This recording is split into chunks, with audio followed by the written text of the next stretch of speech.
व से वैराग्य और ता से त्याग।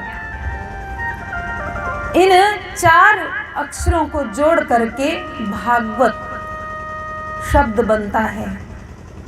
श्रीमद् भागवत महापुराण में भागवत का अर्थ है जिसमें भक्ति, ज्ञान, वैराग्य और त्याग समाहित हो। वास्तव में भागवत उसे कहा जाता है। तो प्रश्न उठता है कि हम भागवत को श्रवण क्यों करें, भागवत को क्यों सुने, भागवत से क्या लाभ होगा, भागवत सुनने से हमें क्या मिलेगा।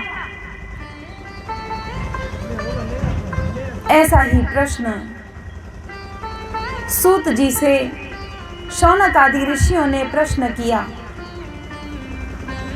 कि अब जो ये कलयुग आने वाला है, इस कलयुग में तो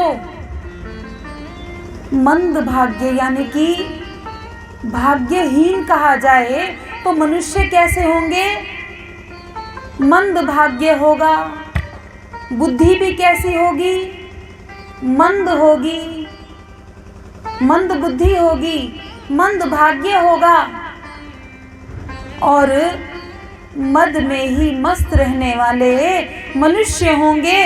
तो उनका कल्याण किस प्रकार से होगा, उनका कल्याण किस प्रकार से होगा। सूत जी से शौनक आदि ऋषियों ने प्रश्न किया कि ऐसे मनुष्य होंगे जो कि दिन रात केवल अपने ही कार्यों में लगे रहेंगे, तो उनका कल्याण के लिए कोई सरल उपाय बताइए, सरल तरीका बताइए कि जिनसे उन सबका कल्याण हो। प्यारे भक्तजनों, ये बात आपने कितनी बार सुनी होगी, कितनी बार कहा जाता है। आज सुबह भी इसी पर चर्चा हो रही थी कि ये जो मनुष्य जन्म है, मनुष्य जन्म, मानव जन्म, ये बड़ा ही दुर्लभ है, बहुत ही कठिनाई से हमें प्राप्त होता है। और इसकी आयु कितनी है, एक मनुष्य की कितनी उम्र होती है, कितनी उम्र मिलती है एक मनुष्य को, कहने को कितनी 100 साल, कहने को 100 साल आयु मिलती है, पर जीवित कितने साल रहता है, जीवन कितने साल होता है, कोई निश्चित नहीं। कब किसी की मृत्यु हो जाए किसी का भरोसा नहीं। हमें यह पता है कि हमें अपनी मृत्यु का कुछ नहीं पता, कब आ जाए। एक स्थान पर कहा गया ना, श्वास श्वास निज नाम जपो, वृथा श्वास मत खोए। श्वास श्वास निज नाम जपो प्यारे, वृथा श्वास मत खोए। ना जानो इन श्वास को प्यारे, आवन ना जानो इन श्वास को प्यारे, आवन होए ना हो। ना जानो इन श्वास को, आवन होए ना होए। हमसे मृत्यु इतनी नजदीक है, कितनी नजदीक कि एक सांस आ तो गई, पर अगली सांस आएगी या नहीं इस बात का हमें नहीं पता। तो ऐसे में कल्याण कैसे हो, इतना जानने पर भी, इतना जानने के बाद भी हमारी वृत्ति कैसी होती है कि हम अपना कल्याण नहीं करना चाहते। मनुष्य अपना कल्याण नहीं करना चाहता। कौन कौन चाहता है कि हम सबका कल्याण हो, कौन चाहता है। हमारे साथ तो आपको ही भागवत करनी पड़ेगी, आधी हम करेंगे आधी आप करेंगे। कौन चाहता है कि आपका कल्याण हो, हाथ हैं सबके। सबके हाथ हैं, परमात्मा ने दिए हैं ना। चाहते हैं तो हाथ तो उठा लो, नहीं चाहते भाई लोग तो चाहते ही नहीं है। यहाँ की बात नहीं है, यहाँ आपके पास में गोरखपुर है, वहाँ कम से कम 15-20 बार से ऊपर हम आ चुके, यही हाल है। भाई लोगों ने कसम खाई है सब जगह कि हम ना तो हाथ उठाएंगे, ना भजन में ताली बजाएंगे, ना गाएंगे। जितना भी होगा सब कौन करेंगे? माताएं बहनें। माताएं बहनें भजन गाएं, वही नाचें, वही ताली बजाएं, हमें कुछ नहीं करना, हम हाँ करके बैठ जाएंगे। पर यहाँ थोड़ा विपरीत दिख रहा है। हर स्थान पर माताएं बहनें ज़्यादा होती हैं, संख्या ज़्यादा होती है, पर यहाँ पर जितने भी बैठे हैं उनमें भाइयों की संख्या ज़्यादा है। तो कहा कि कल्याण किसे करवाना है अपना।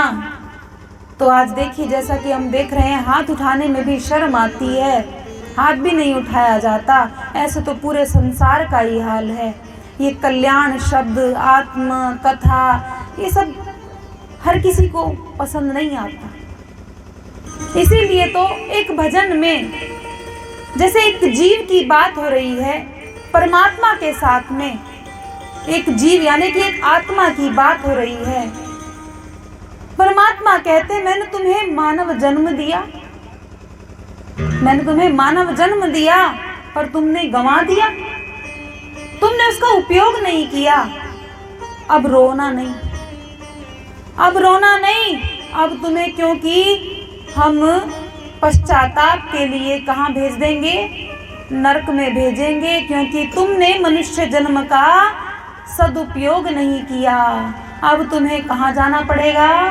नरक में जाना पड़ेगा। ऐसा ही इस भजन में भाव है। हम सब मिल करके ध्यान से इस भजन को सुनेंगे भी। जितने भी आप यहाँ विराजमान हैं, साथ साथ ताली भी बजाएंगे और भजन को गाएंगे। मैंने मानव जन्म तुमको हीरा दिया, मैंने मानव जन्म तुमको हीरा दिया, यूं ही वृथा गंवाए तो मैं क्या करूं, यूं ही वृथा गंवाए तो मैं क्या, यूं ही वृथा गंवाए तो मैं क्या करूं, यूं ही वृथा गंवाए तो। मैंने मानव जन्म तुमको हीरा दिया, मैंने मानव जन्म तुमको हीरा दिया, यूं ही वृथा गंवाए तो मैं क्या करूं, यूं ही वृथा गवाए तो मैं क्या करूं, यूं ही वृथा गंवाए तो मैं क्या करूं, यूं ही वृथा गवाए तो मैं क्या करूं।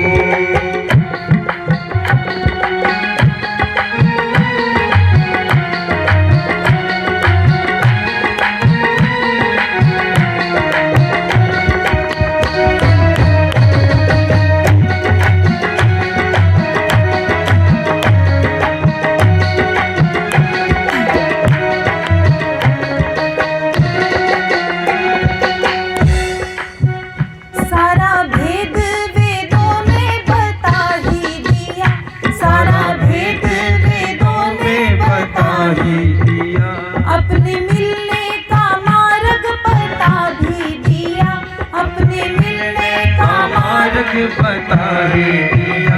तेरी समझ में ना आए तो मैं क्या करूं, तेरी समझ में ना आए तो मैं क्या करूं, तेरी समझ में ना आए तो मैं क्या करूं, तेरी समझ समझ में में ना आए तो मैं क्या करूं। मैंने मानव जन्म तुमको हीरा दिया, मैंने मानव जन्म तुमको हीरा दिया, यूं ही वृथा गंवाए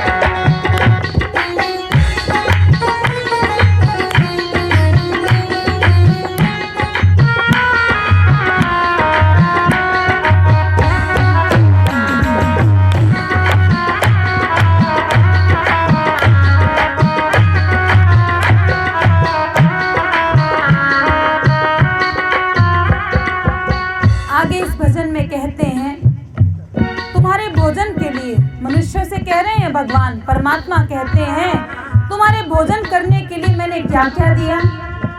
तुम्हें अन्न दिया, घी दिया, दूध दिया, खुरचन, मलाई, दही, ये सब दिया। क्या क्या दिया? दूध, दही, घी, मक्खन, ऐसी कितनी वस्तुएं दी। पर फिर भी एक मनुष्य क्या करता है इन सबको छोड़ करके? तेरे खाने को अन्न, घी, दूध दिया, तेरे खाने को अन्न, घी, दूध दिया, और खुरचन, मलाई, दही भी दिया, और खुरचन, मलाई, दही भी दिया। फिर भी दारू को पिए तो मैं क्या करूं? फिर भी दारू को पिए तो मैं क्या करूं? फिर भी दारू को पिए तो मैं क्या करूं? फिर भी दारू को पिए तो मैं क्या करूं?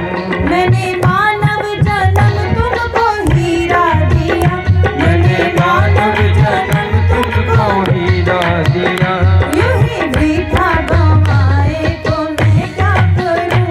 यूं ही वृथा गवाए तो मैं क्या करूं?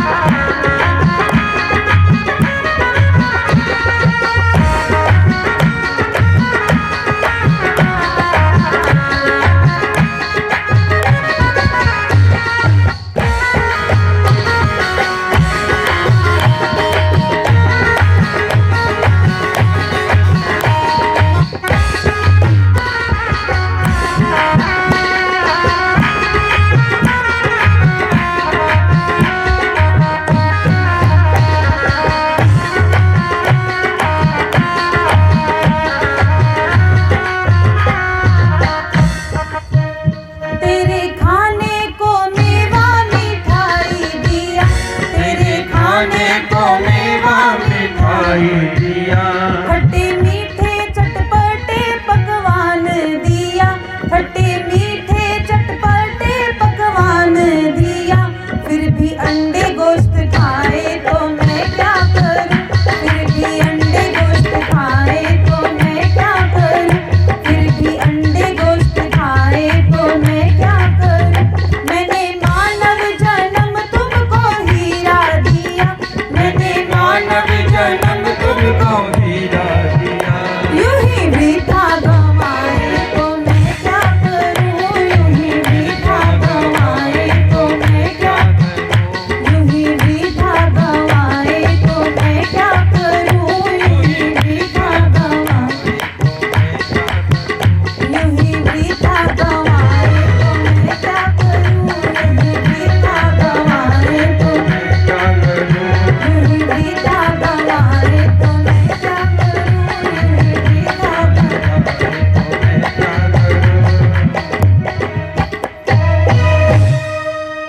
बोलो श्री कृष्ण कन्हैया लाल की। प्यारे भक्तजनों, इस भजन के माध्यम से हम श्रवण कर रहे हैं कि वो परमात्मा ये मानव जन्म हमें क्यों प्रदान करते हैं। जैसा कि आप भागवत के प्रसंग से भी सुन रहे हैं कि सूत जी से शौनक आदि ऋषियों ने प्रश्न किया कि कलयुग के अंदर जो मनुष्य होंगे वो मतिहीन होंगे, मंद भाग्य होगा, मंद बुद्धि होगी, आलस्य होगा, प्रमाद होगा। ऐसे में कलयुग के जो मनुष्य हैं वो अपना कल्याण किस प्रकार से करेंगे? क्योंकि जैसा हम भजन में सुन रहे थे, हम अगर भोजन की बात करें तो भोजन के लिए आपने सुना ना कि परमात्मा ने हमें क्या क्या दिया है। खाने के लिए अच्छी अच्छी वस्तुएं दी हैं, खाने के लिए अच्छी अच्छी वस्तुएं भी दी है ना। जैसे भजन में अभी कह रहे थे, दूध, दही, घी, अन्न, मलाई। फिर भी क्या खाना पसंद आता है? क्या खाते हैं सभी? सबकी बात नहीं है। जो भक्त नहीं बनते वो क्या पीते और क्या खाते हैं समझ गए होंगे। मद्यपान जिसे कहा जाता है, मदिरा पीना अथवा मांसाहार करना। इस संसार में दोनों प्रकार की वस्तुएं हैं, अच्छी भी हैं और बुरी भी हैं, पर किसकी तरफ पहले दृष्टि जाती है? पहले किसकी तरफ दृष्टि जाती है? बुरी वस्तुओं की तरफ। यदि आदत की बात कही जाए तो पहले आदत अच्छी पड़ती है कि बुरी? बुरी आदतें मनुष्य पहले धारण करते हैं। अच्छी आदतों को अपनाने में बहुत समय बीत जाता है। देखा जाए तो बुढ़ापा भी आ जाए पर अच्छी आदतें नहीं आ पाती। तब सूत जी ने उन ऋषियों से कहा कि एक ही साधन है उस श्री कृष्ण की भक्ति को पाने का, मानवों को अपना कल्याण करने का केवल एकमात्र साधन है जिसके द्वारा वो सहज ही बड़ी सरलता के साथ में उन्हें प्राप्त कर सकते हैं। वो है श्रीमद् भागवत महापुराण की कथा को श्रवण करना। कृष्ण कन्हैया लाल की, कि उसे श्रवण करने से, उसे सुनने से ही मानवों का कल्याण हो सकता है, मनुष्यों का बड़ी ही सरलता से कल्याण हो सकता है। तब प्रश्न उठता है, इस कथा को कौन कौन सुनने के पात्र हैं? कौन इस कथा को सुन सकता है? सूत जी ने कहा कि जब सुखदेव मुनि राजा परीक्षित को कथा सुनाना प्रारंभ करते हैं, उस समय देवता अमृत का कलश लेकर के आते हैं। अमृत से क्या होता है? अमृत पीने से क्या होता है? अमृत का कलश पीने से क्या, एक बूंद पीने मात्र से ही अमर हो जाते हैं, यानी कि मृत्यु नहीं होती। तो देवता लोग तो पूरा अमृत का घड़ा, अमृत का कलश लेकर के सुखदेव मुनि जहाँ कथा सुना रहे हैं राजा परीक्षित को, वहाँ लेकर के आ जाते हैं और सुखदेव मुनि से प्रार्थना करते हैं कि आप ये भागवत की जो कथा है, ये भागवत की कथा का हमें रसपान कराइए। हम इस कथा को सुनना चाहते हैं। कौन कहने लगे? देवता लोग।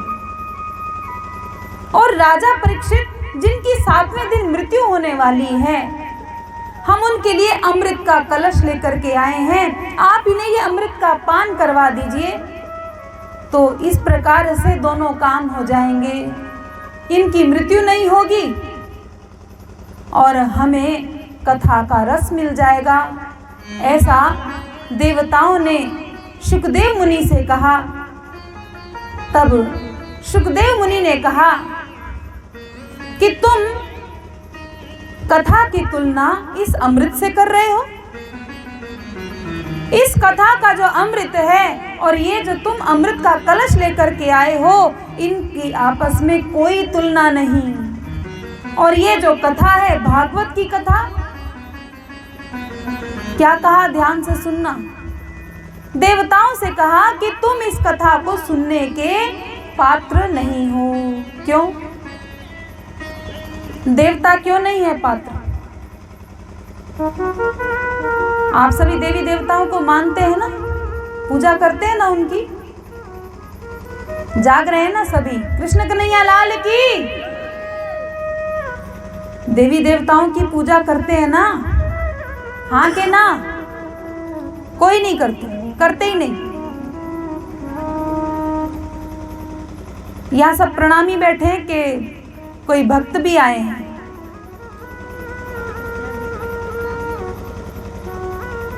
चलो, हमारे लिए तो सब एक ही बराबर है। देवी देवताओं की, जिन देवी देवताओं की हिंदू धर्म में पूजा बताई गई है, उन देवी देवताओं के लिए शुकदेव मुनि ने कहा कि तुम इस भागवत की कथा को नहीं सुन सकते। क्यों? क्योंकि तुम अनाधिकारी हो। अनाधिकारी यानी कि तुम पात्र नहीं हो, तुम अधिकारी नहीं हो। इस भागवत को सुनने का तुम अधिकार नहीं रखते, क्योंकि तुम्हारे अंदर भक्ति नहीं है। तुम भक्ति से शून्य हो, भक्ति तुम्हारे अंदर है ही नहीं। और जिसके अंदर भक्ति ना हो, जिसके अंदर भक्ति की भावना ना हो, वो भागवत को सुनने का पात्र नहीं। ये जो भागवत है ये केवल मनुष्यों के लिए आई है। ये भागवत केवल मानवों का कल्याण करने के लिए आई है। इनसे केवल मानव ही लाभ ले सकते हैं। उन्हीं को ही इस भागवत को सुनने से मिलता क्या है? भागवत सुनने से क्या मिलता है? आपने 2-3 साल से सुन रहे हो, क्या मिला आपको? क्या मिला भागवत से? प्रसाद। अंत में क्या मिलता था? प्रसाद। और भागवत सुनने से क्या मिला? ज्ञान मिला। और कहते हैं भागवत, पहली बात तो करोड़ों जन्मों का पुण्य उदय होने पर तो भागवत सुनना ही एक फल है।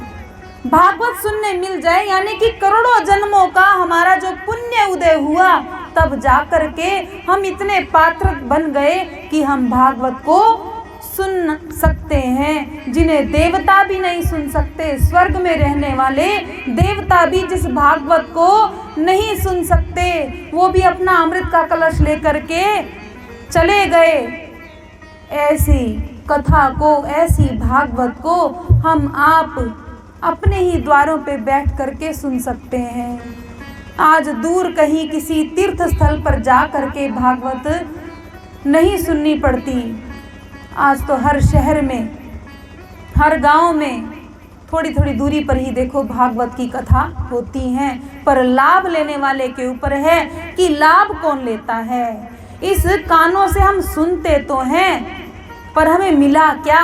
और अगर ज्ञान मिल भी गया तो उस ज्ञान का 1 साल में बैठ करके क्या किया?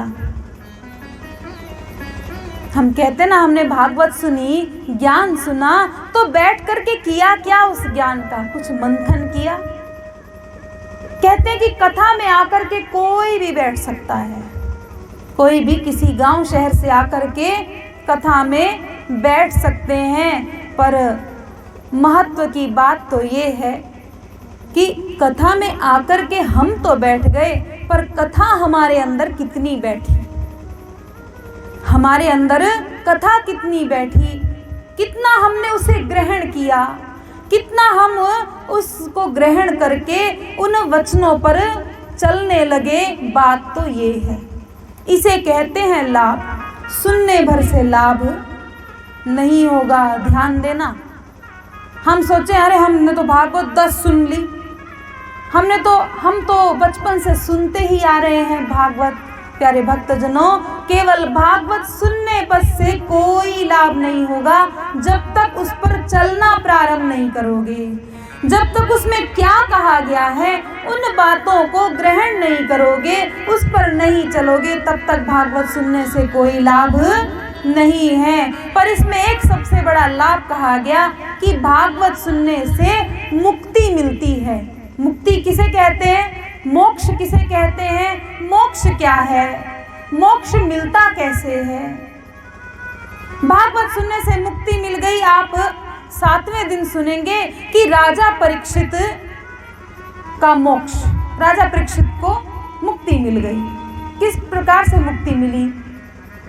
उन्होंने 7 दिन भागवत सुनी, उनकी मृत्यु हो गई और उनकी मुक्ति हो गई। हम आज सुबह ही इस बात पर चर्चा हो रही थी, वाणी चर्चा हो रही थी, तो उसमें यही कहा गया कि मुक्ति किसे कहते हैं? मुक्ति क्या है कि जो आवागमन का चक्कर है ना, आवागमन का चक्कर कैसा?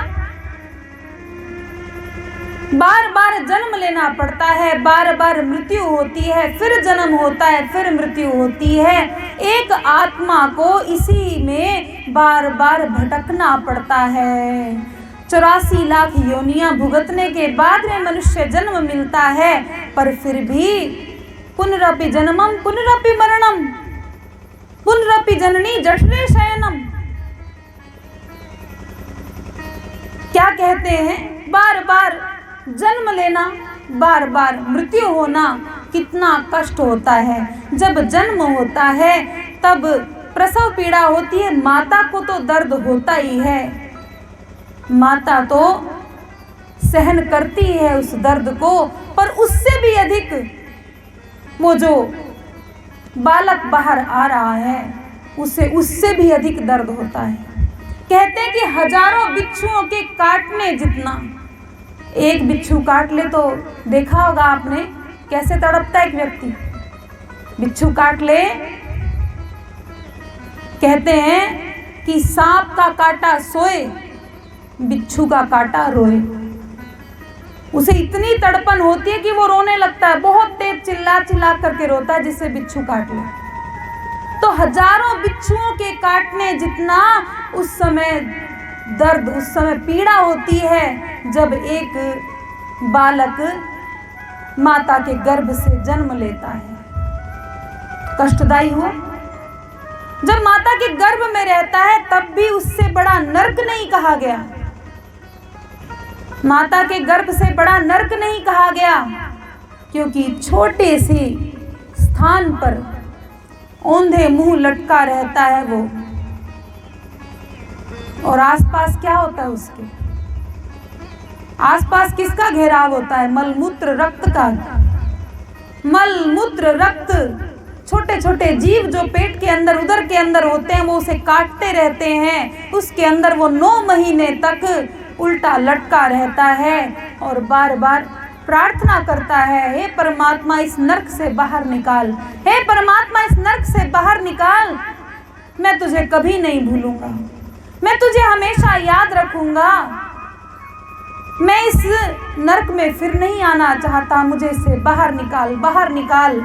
जब इतनी प्रार्थना करता है वो जीव अंदर बैठा हुआ 9 महीने तक, तो परमात्मा दया करते हैं।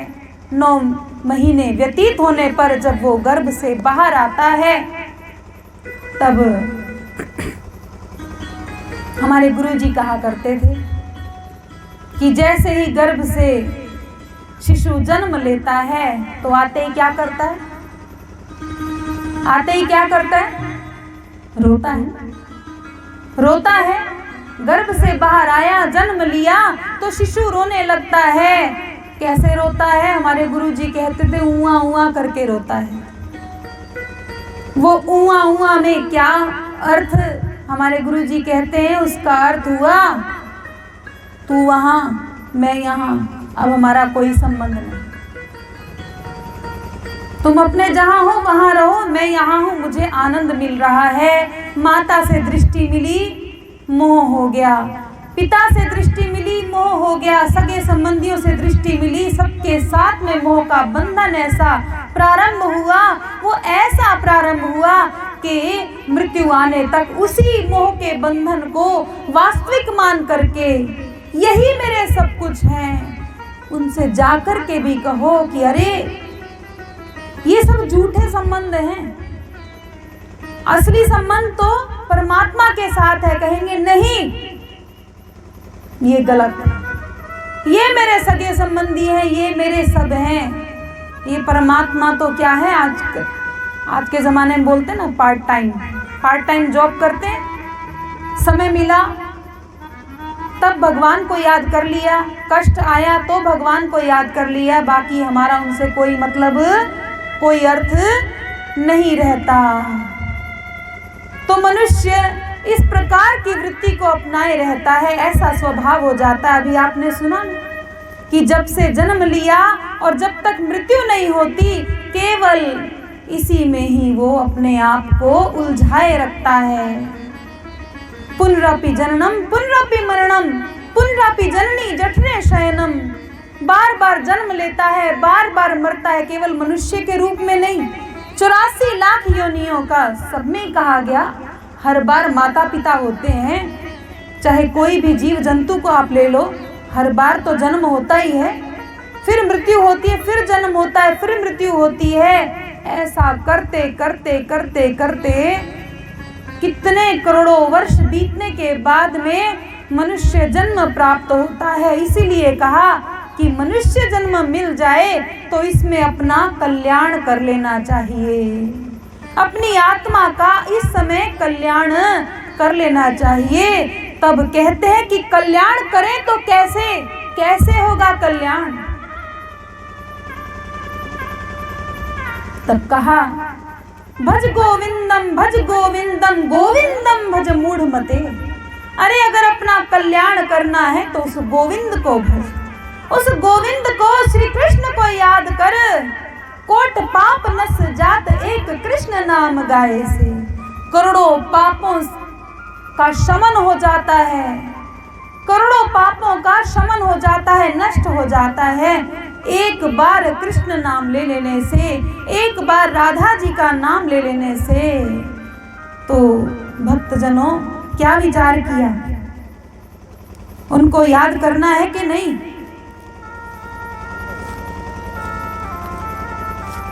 भजन करना है कि नहीं? कल्याण करना है कि नहीं? मौन व्रत नहीं टूटा लगता है। कृष्ण कन्हैया लाल की। प्यारे भक्तजनों, कभी ऐसा ना हो अब पछताए हो तो क्या, जब चिड़िया चुग गई खेत। ऐसा ना हो कि अंतिम समय आ जाए कि समय ही ना मिले भजन करने का, मन की बात मन में ही रह जाए कि हाँ भागवत में सुनते तो थे कि परमात्मा को याद करना चाहिए, परमात्मा की याद बनी रहे तो इस प्रकार से जन्म मरण के चक्कर से हम छूट जाएंगे। उसी को मुक्ति कहा गया कि इस जन्म मरण से मुक्ति मिल जाए। तेरे मन की मन में रह जाएगी, मन की मन में रह जाएगी, कर ले भजन प्रभु का, तेरी जिंदगी धोखा दे जाएगी, कर ले भजन प्रभु का। तेरे मन की मन में रह जाएगी, मन की मन में रह जाएगी, कर ले भजन प्रभु का, तेरी जिंदगी धोखा दे जाएगी, कर ले भजन प्रभु का, तेरी जिंदगी धोखा दे जाए। ताली बजाते हुए तेरे मन की मन में रह जाएगी, मन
जिंदगी धोखा दे जाएगी, कर ले भजन प्रभु का।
प्यारे भक्तजनों, आगे भजन थोड़ा सा और भी था, पर सोचा थोड़ा समझा करके बोले। एक संत ने कहा है, ध्यान से सुनना, समझ में आ जाएगा। चटक मटक नित छैल बनत, ध्यान से सुनना, चटक मटक नित छैल बनत, तकत चलत चहु ओर, नारायण यह सुधी नहीं, आज मरे के भोर। आई समझ में? चटक मटक नित छैल बनत, तकत चलत चहु ओर। क्या करते हैं हम सभी? शरीर को कितना सजाते हैं, चटक मटक करके अच्छे अच्छे वस्त्र लाएंगे, अच्छी अच्छी सामग्री अपने लिए उपयोग में लाते हैं, बढ़िया से बढ़िया अपने लिए वस्तुएं खरीदते हैं, कपड़े खरीदते हैं, सिर से लेकर के पांव तक अपने आप को अप टू डेट रखते हैं, सजा करके रखते हैं। तकत चलत चहु ओर, आईने में अपने आप को देखते हैं। जितनी बार भी आईना सामने आ जाए तो एक बार रुक करके अपने आप को निहारते हैं ना, कैसे लग रहे हैं? नहीं, आईना है ना सबके घर में, सबके घर में है। बार बार तकत चलत चहु ओर, तो भी देखते रहेंगे कहीं से कोई कमी तो नहीं, कहीं कुछ बालों में अथवा चेहरे पर या फिर कहीं भी कमी तो नहीं है। अच्छे लग रहे हैं ना, जब अपने आप को देख लेते हैं कि हाँ बहुत अच्छे लग रहे हैं, तब बाहर निकलते हैं। तो नारायण नाम के एक संत हुए, वो कहते हैं, अपने आप को इस प्रकार से देख रहे हो, जिस शरीर को इतना सुंदर बना करके रखते हो, सजा करके रखते हो, नारायण यह सुधी नहीं, आज मरे के भोर। जिसे इतना सजा रहे हो, पता नहीं है कि कब प्राण पखेरु हो जाए, कब मृत्यु हो जाए। कृष्ण कन्हैया लाल की यही इस भजन में आगे कहा, सदा रही ना जोबन काया, ये जो मिट्टी की बनी हुई है ये काया, कब मौत उठा कर के ले जाएगी कुछ पता नहीं है। तो इसीलिए कहते हैं कि मन की बात मन में ना रह जाए तो भजन कब से प्रारंभ करना चाहिए, भक्ति कब से प्रारंभ करनी चाहिए, भक्ति कब से प्रारंभ करें, कब से शुरू करें, भगवान का नाम कब से लेना शुरू करना चाहिए, कब लेना चाहिए भगवान का नाम, कब से, कब से, आज से, कल से कि परसों से, कि भागवत पूरी हो जाए उसके बाद भगवान का नाम लेंगे, या फिर अगले साल भागवत सुनेंगे तब से शुरू करेंगे, कब से शुरू करेंगे? हाँ,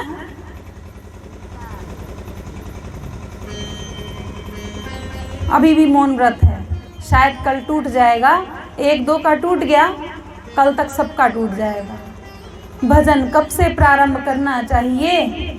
तो संतों ने कहा है, जानते हो ना, काल करे सो आज कर, आज करे सो अब, पल में प्रलय हो गई बहुरी करेगो कब। जो करना है आज ही करना प्रारंभ करना चाहिए, और आज ही, आज में भी तो 24 घंटे होते हैं, तो कहते नहीं नहीं आगे के समय में मत जाओ, अभी से प्रारंभ करो, अब से, अभी से प्रारंभ करो। उन राधा कृष्ण का नाम लेना, उनकी भक्ति करना प्रारंभ करना है, भजन करना प्रारंभ करना है, तो अभी से ही प्रारंभ करो। और ये भक्ति करना होता क्या है? हजारों बार सुनते हैं भक्ति करो, भक्ति करो, भक्ति करो, ये भक्ति है क्या? भजन किसे कहते हैं? भजन गाने को ही भजन करना बोलते हैं क्या? किसे कहा जाता है भक्ति? किसको कहा जाए कि ये भक्ति है, ये भक्त है? प्यारे भक्तजनों, सुंदर साथ जी केवल मंदिर में जा करके 1-2 परिक्रमा कर लेना, बड़े बड़े तिलक लगा लेना, बड़ी सी माला पहन लेना, इसे भक्ति नहीं कहते। ये भक्ति नहीं होती कि कोई मंदिर जा रहा है, परिक्रमा लगा लेता है, तिलक लगाता है, भाई ये तो भक्त हो गया। नहीं, भक्ति वास्तव में वो है जो दिन रात उनकी याद बनी रहे, दिन रात सुल्फा गांजा भांग धतूरा उतर जाए प्रभात।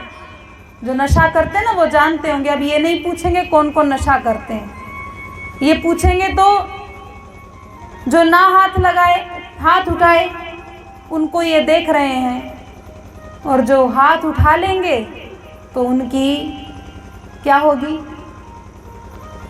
उनका अपमान होगा। अपने आप से जानते होंगे कि कौन नशा करता है। कहते हैं कि कैसा भी नशा कर लो, कितने भी हजारों रुपए की मदिरा पी लो, शराब पी लो, या धुआं बाहर छोड़ते रहो, सुल्फा गांजा भांग धतूरा उतर जाए प्रभात, खुमारी तेरे नाम की प्रभु चढ़ी रहे दिन रात।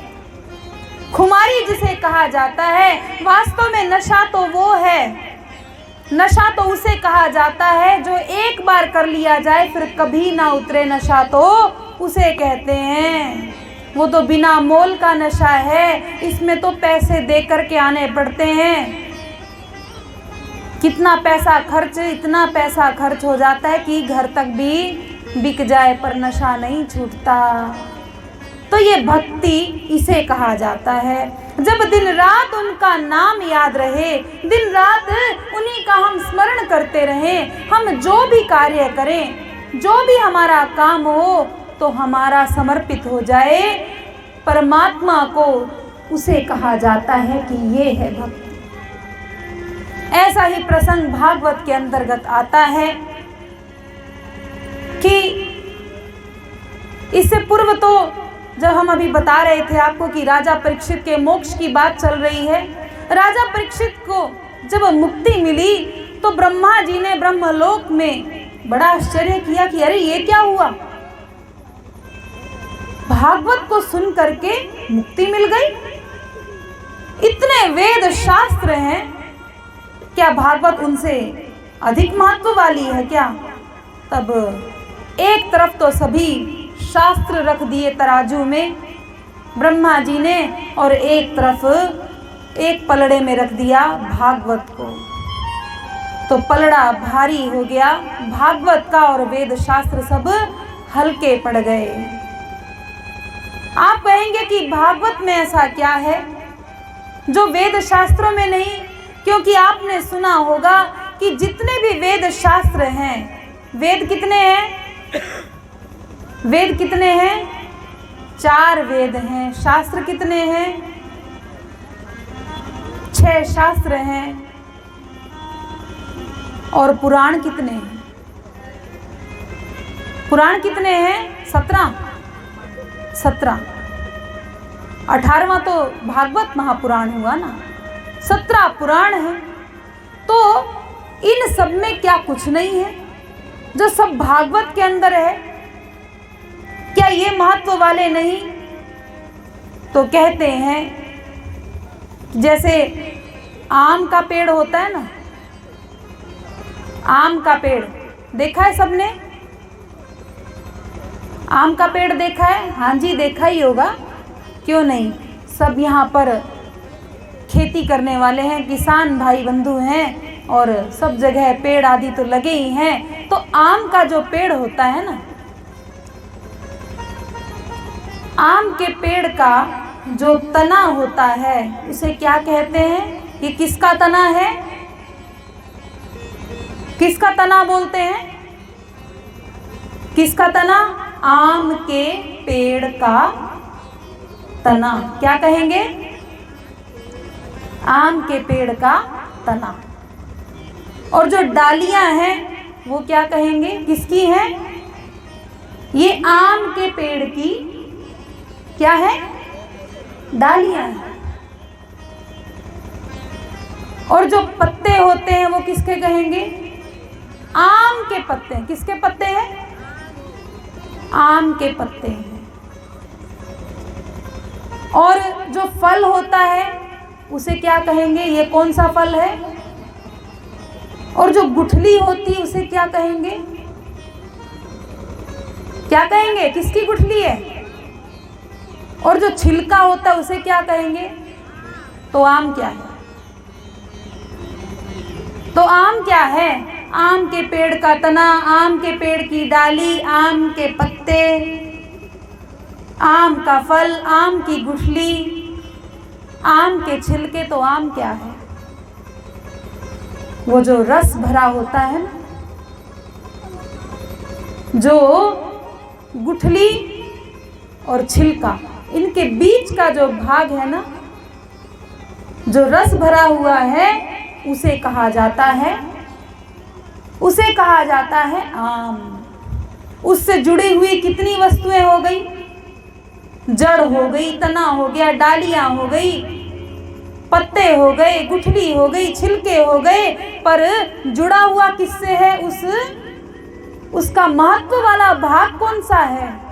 महत्वशाली क्या है उसके अंदर? वो रस से पूर्ण है ना जो वो फल, उसे कहा जाता है आम। प्यारे भक्तजनों, ये भागवत वही है। ये जो वेद शास्त्र पुराण उपनिषद आदि कहे गए, इन्हें वही मान लेना। आम का पेड़, आम के पत्ते, आम का छिलका, आम की गुठली, यानी कि जुड़ा हुआ सब उसी से ही है। पर उसका जो वो रसपूर्ण जो पदार्थ है वो क्या है? वो भागवत है। समझ में आया? अब एक बात और आपसे पूछें कि प्रश्न करेंगे आपसे, दूध में घी होता है कि नहीं?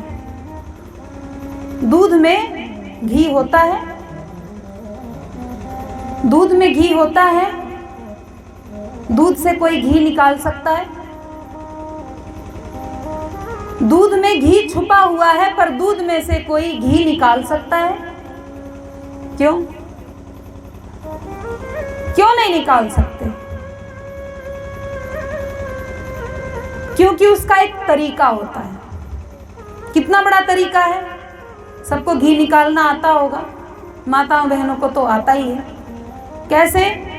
दूध को पहले जमाना पड़ता है ना, दही बनाना पड़ता है, फिर उसका मंथन किया जाता है, फिर उसमें से मक्खन निकलता है, फिर उस मक्खन को भी जब गर्म किया जाता है तब क्या मिलता है, हमें घी मिलता है।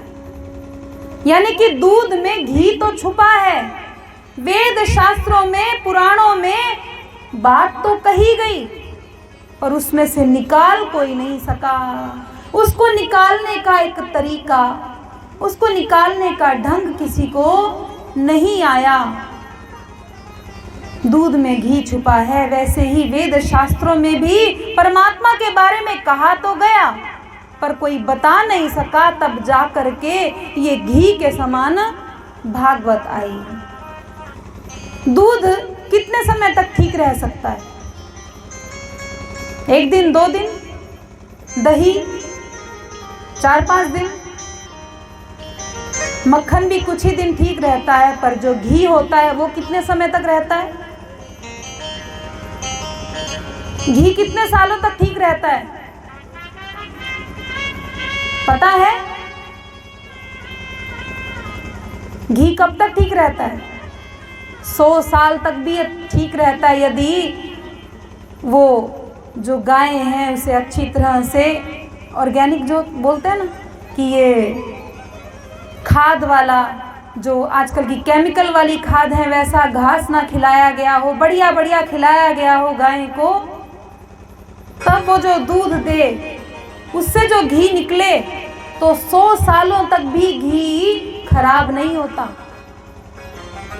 उसकी आयु इतनी बड़ी कही गई है।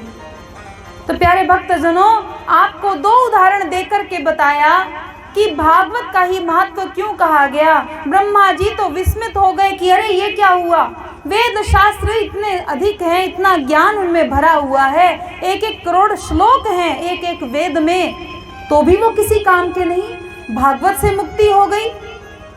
देख करके हैरान हो गए। क्यों? भागवत उसी प्रकार से है जैसा कि आपको आम के फल का उदाहरण दिया और घी का उदाहरण दिया कि उसमें सार छुपा हुआ है, उसमें निचोड़ छिपा हुआ है कि वास्तव में जितने भी धर्म ग्रंथ हैं उनमें कहा क्या गया है, वो बताती है भागवत।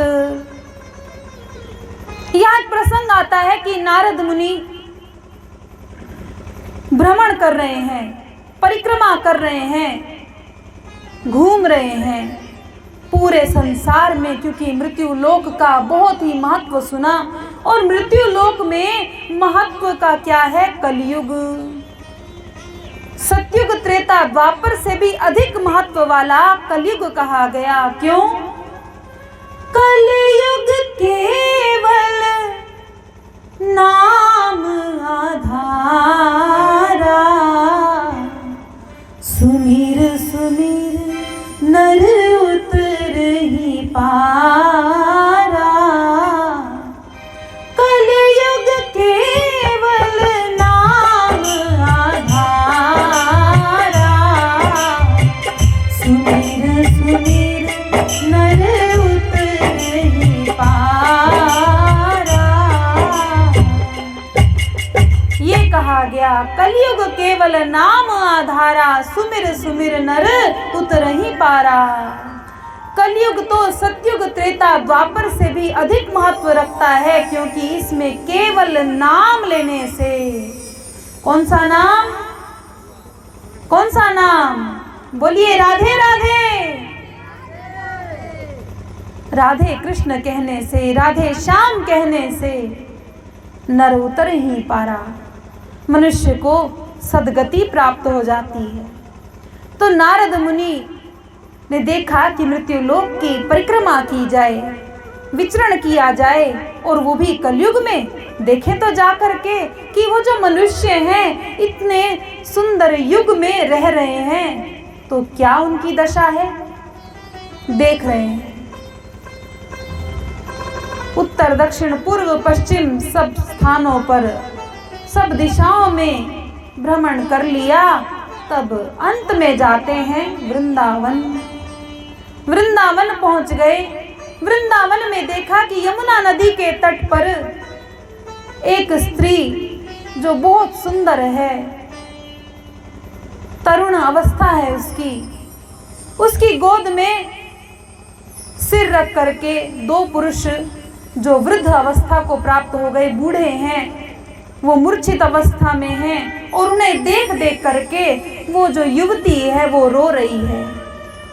और उसके आसपास खड़ी हुई सुंदर सुंदर देवियां जो हैं वो उसे ढाढ़स बंधा रही हैं, चुप करा रही हैं, पर वो विलाप कर रही है। अचानक जब देखा नारद मुनि को देखते ही वो देवी खड़ी हुई और प्रार्थना करने लगी। नारद मुनि से कहने लगी, हे मुनि श्रेष्ठ, मेरे दुख का निवारण करो, मैं बहुत दुखी हूँ। प्रश्न पूछा नारद मुनि ने कि आप अपना परिचय दीजिए कि आप कौन हैं। तो कहने लगी कि मेरा नाम भक्ति, और ये जो आप देख रहे हैं ये मेरे दोनों पुत्र हैं, ज्ञान और वैराग्य। मैं पूरे भारतवर्ष में भ्रमण करके वृंदावन में जब आई, तब मैं तो युवावस्था को प्राप्त हो गई, पर ये दोनों मूर्छित हो गए और वृद्धावस्था को प्राप्त हो गए। ऐसा नारद मुनि ने जब सुना, तब विचार करने लगे और कहने लगे कि ये तो होना ही था। हम भी विचरण करके ही आ रहे हैं, हमने भी भ्रमण किया पूरे संसार का और भारतवर्ष का। तो यहाँ पर हम देख रहे हैं कि पूरा संसार आज जल रहा है। पूरा संसार जल रहा है। कौन कौन सी अग्नि में? कोई काम की अग्नि में, कोई क्रोध की अग्नि में, कोई ईर्ष्या की, कोई द्वेष की, सब किसी ना किसी आग में जल रहे हैं। महामती श्री प्राणनाथ जी ने भी कहा, हवे पहला मोह जलनी कहूँ वात, तेता दुख रूपी दिन रात, दावानल बले कई भांत, तेणी केटली कहूँ दिख्या। विश्व ने लागी जाने जे ब्राध, माहे अगिन बले अगाध, तेता पीड़े दुष्ट ने साध, नहीं अधखिणनी समान। श्री प्राणनाथ जी कहते हैं कि मैं पहले मोहजल यानी कि इस संसार भव सागर का तुम्हें वर्णन करके बताऊं। इस संसार में दिन और रात दोनों दुख के रूप हैं। मुकुंदास जी भी कहते हैं, कोई तन दुखी कोई मन दुखी, कोई चित ही चित उदास, कहत मुकुंद या जगत में सुखी कृष्ण को दास। कोई तन दुखी कोई मन दुखी, कोई चित ही चित उदास, कहत मुकुंद या जगत में सुखी कृष्ण को दास। सब दुखी हैं संसार में, कोई भी सुखी नहीं है। ऊपर से हंसते हुए दिखेंगे, चाहे कोई धनवान हो चाहे कोई गरीब हो, सब कहीं ना कहीं किसी ना किसी प्रकार से सब दुख में ही है। तेता दावानल बले कई भांत, तेता पीड़े दुष्ट ने साध। ये जो संसार है किसी ना किसी प्रकार की अग्नियों में जल ही रहा है। किसी को काम आसक्ति, काम की अग्नि जला रही है। कोई क्रोध में ही रह रहा है, वो भी एक अग्नि के समान है, जल रहा है। कोई ईर्ष्या से जल रहा है, कोई मान अपमान से जल रहा है। सब देखने में कहीं आग लगी दिखती है क्या? अग्नि भी 4 प्रकार की कही गई। घर में भी अग्नि जलती है। घर में कौन सी अग्नि होती है? जिससे भोजन बनता है ना, वो अग्नि जलाई जाती है। अपने आप से नहीं जलती, वो जलाई जाती है। और यज्ञ कुंड में भी जो अग्नि होती है वो भी। और जो वन में आग लगती है वो कैसे लगती है? वन में आग कैसे लगती है? जो सूखे वृक्ष होते हैं उनके आपस में घर्षण से ही आग लग जाती है। पर हम आपके अंदर कौन अग्नि जलाता है? संसार में दुनिया वालों को अग्नि जलाने के लिए कौन जाता है? कोई नहीं। कहीं दिख रहा है? कोई संसार में जलता हुआ नहीं दिखता, पर फिर भी अंदर से सबको ईर्ष्या द्वेष की अग्नि ने भस्म कर रखा है, खा रखा है।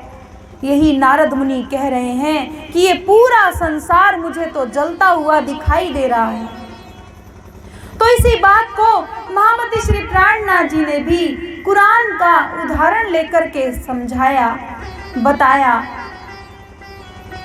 कि एक दाबतुल अर्ज, कि एक ऐसा जानवर होगा। क्या कहा प्राणनाथ जी ने? एक ऐसा जानवर होगा जिसका शक्ल तो कैसी होगी? मनुष्यों जैसी। ध्यान से सुनना, हम आप सभी के लिए है ये। पर उसके नेत्र कैसे होंगे? आंखें कैसी होंगी? सूअर के जैसी। कैसी होंगी? सूअर के जैसी आंखें होंगी। छाती कैसी होगी? उस जानवर की कैसी छाती कही गई? शेर के जैसी। पीठ, ये कुरान में से उदाहरण लेकर के प्राणनाथ जी ने बताया है, समझना। पीठ होगी गीदड़ के जैसी और सिर पर सींग होंगे पहाड़ी बैल की तरह।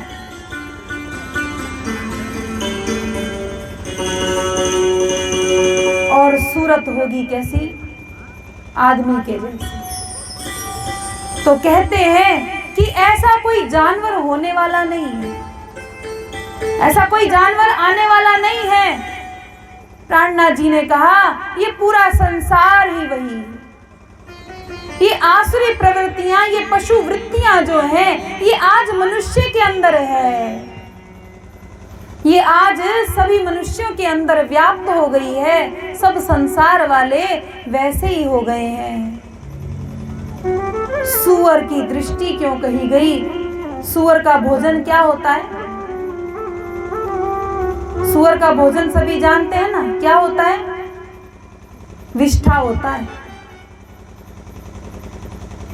मल खाता है, वही तो उसका भोजन है। तो ऐसे ही संसार में मनुष्यों का भी स्वभाव हो गया है। कैसा? जहां इस प्रकार के आयोजन हो रहे हो, कथा हो रही हो, वहां पर कोई भी नहीं आएगा, बुलाने पर भी नहीं आएगा। हाथ भी जोड़ करके कहेंगे कि आइए अपना कल्याण करिए, तो भी आकर के इकट्ठे नहीं होंगे। और जहां पर नाच गाना चल रहा हो, तो जहां नाच गाना हो रहा हो वहां पर बुलाना पड़ेगा? वहां बुलाना पड़ेगा? नहीं। वहां तो टिकट दे करके, टिकट के पैसे दे करके, 200, 400, 500, 1000 भी हो तो भी दे करके वहां पर बैठने जाएंगे। और मंदिर में जब जाते हैं अथवा कथा स्थल पर जाते हैं तो 10 रुपए का नोट भी चढ़ाएंगे ना, वो भी फटा हुआ। कौन देखने जा रहा है? कौन देखता है? चढ़ा दो। और जो चलते नहीं है सिक्के, वो चढ़ा देते हैं। बात है भावना की। जाके मने भावना जैसी, प्रभु सूरत देखी तिन तैसी। भावना की बात है कि आपका भाव क्या है। कोई नहीं देख रहा, पर वो तो सबको देख रहा है। आप सोचते कोई नहीं देख रहा, अरे वो देख रहा है, आपका भाव देख रहा है। टिकट के पैसे भुगत करके तब नाच गाना देखने जाते हैं। फिल्म कोई भी लगी, नई फिल्म देखने ही जाना है। मेला लगा है तो कुछ ना कुछ लेने के लिए जाना ही है। सेल लगी है तो भी उसमें जाना ही है। टीवी पर कोई अच्छी फिल्म आ रही है और एक तरफ भागवत भी हो रही है, तो क्या करेंगे? टीवी पर फिल्म देखेंगे कि भागवत सुनने जाएंगे? अरे रोज ही तो सुनते हैं भागवत, एक दिन नहीं जाएंगे तो क्या होगा? या थोड़ी देर में चले जाएंगे? अभी तो शुरू भी नहीं होगी, कोई बात नहीं, पहले फिल्म देख लें या अपना कोई अच्छा सा नाटक आ रहा है वो देख लें। ये है कि नहीं, ये वास्तविकता है या नहीं है? हम प्राथमिकता देते हैं तो अपनी उन्हीं वस्तुओं को, जैसे सूअर के सामने मेवे रख दो, मिठाई रख दो, वो नहीं खाएगा, वो मेवा मिठाई नहीं खाएगा, वो खाएगा तो क्या? विष्ठा। उसे उसी में ही आनंद मिल रहा है। ऐसे ही संसार के लोगों को कितना भी कहो कि भाई भजन भक्ति से ही सब मिलने वाला है, इसी में ही असली आनंद है, वो कहेंगे नहीं, आनंद तो इसमें है। हमें दारू पीने में आनंद है, हमें मांस खाने में आनंद है, हम तो यही करेंगे, हमें भक्ति नहीं करनी। तो कौन सी दृष्टि कही? सूअर की, कि सूअर की दृष्टि है, नजरिया ऐसा है, नजरिया बदल गया। पहाड़ी बैल की तरह सींग कहे गए। पहाड़ी बैल जो होते हैं, वजह नहीं चाहिए लड़ने के लिए, झगड़ने के लिए कुछ कारण नहीं चाहिए, आपस में लड़ लेते हैं। और कुछ नहीं मिला तो मिट्टी का ढेर पड़ा तो उसी में ही सींग मारने लग जाता है बैल। ऐसे ही इस संसार की दशा हो गई कि कोई कारण ना हो तो भी क्या हो जाता है, घर में क्या हो जाता है? झगड़ा हो जाता है, क्लेश हो जाते हैं। झगड़े कितने बड़े बड़े, कितना विकराल रूप धारण कर लेते हैं कि बंटवारे, पता नहीं क्या क्या घर में होता है ना, झगड़े के कारण ना। और कुछ नहीं मिला तो बिना बात के अपने आप ही रूठ करके बैठ जाए। जैसे कि पहाड़ी बैल अपने सींग मिट्टी में ही मारने लगता है। तो ये संसार की दशा, पीठ गीदड़ की और छाती कही शेर की। जैसे शेर है ना, शेर निर्भय होता है और ममता भी नहीं होती उसमें।